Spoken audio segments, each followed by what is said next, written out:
Congress party తనకిచ్చిన show cause నోటీసులు ఎప్పుడో చెత్తబుట్టలో పడేశారని ఎంపీ కోమటిరెడ్డి వెంకటరెడ్డి అన్నారు. హైదర్గూడ ఎమ్మెల్యే క్వార్టర్స్లో తెలంగాణ రాష్ట్ర కాంగ్రెస్ వ్యవహారాల ఇన్ఛార్జి మాణిక్రావు ఠాకూర్తో కోమటిరెడ్డి భేటీ అయ్యారు. అనంతరం మాట్లాడిన ఆయన నియోజకవర్గ పర్యటనల వల్లే తాను ఠాక్రేను కలవలేకపోయానన్నారు. పీసీసీ కమిటీలను తాను పట్టించుకోనని చెప్పారు. పీఏసీ కమిటీలో 6-7 సార్లు ఓడిపోయిన వాళ్లతో తాను కూర్చోవాలా అని ప్రశ్నించారు. పార్టీని ఎలా ముందుకు తీసుకుపోవాలో ఠాక్రేతో డిస్కస్ చేశానన్నారు. సీతక్క, వీరయ్య, జగ్గారెడ్డి ఎందుకు ఠాక్రేను కలవలేదో వాళ్ళనే అడగాలన్నారు. తన పర్సనల్ మీటింగ్లో జరిగిన విషయాలు మీడియాకు చెప్పబోనన్నారు ఎంపీ కోమటిరెడ్డి వెంకటరెడ్డి.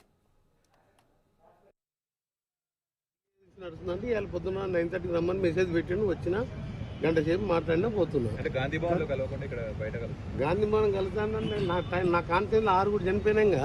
ఈ రోజు కూడా గాంధీ భవన్ మీటింగ్ నడుస్తున్నాయి. జగ్గారెడ్డి, సీతక్క, వీరయ్య అడుగునప్పుడు పోయి జగ్గారెడ్డి ఎందుకు రాలే, సీతక్క ఎందుకు రాలే, వీరయ్య ఎందుకు రాలే, పనులున్నప్పుడు కాన్ఫరెన్స్ పనులున్నప్పుడు రాకుంటా ఉంటాము.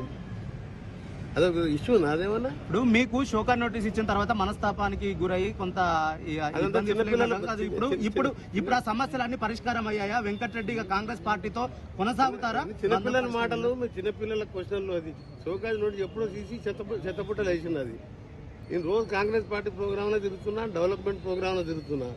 మీ ప్రశ్నలకు సంబంధం ఉంది. పార్టీని ఎట్లా రేపు చేయాలి అని చెప్పి నా అభిప్రాయాలు కొన్ని చెప్పినా, ఆయన అభిప్రాయాలు కొన్ని చెప్పిండు. ఆ డిస్కషన్ నడిచింది. ఏ కమిటీలలో మీకు స్థానం కల్పించలేదు కదా? దాన్ని పట్టించుకొని ఇంత ముందు పిఎస్సీలో ఎమ్మెల్యేలో 6 సార్లు 7 సార్లు ఓడిపోయిన ఎమ్మెల్యేలతో సమానంగా నేను కూర్చుంటుందా? దేని పట్టించుకుంటారు సార్?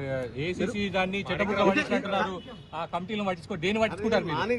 నాకు మల్లి గారికి ఏసీ ప్రెసిడెంట్ గారు చెప్పారు, నోటీస్ ఏం లేదు, నీకెందుకు నీ పని చేసుకొని చెప్పిండు.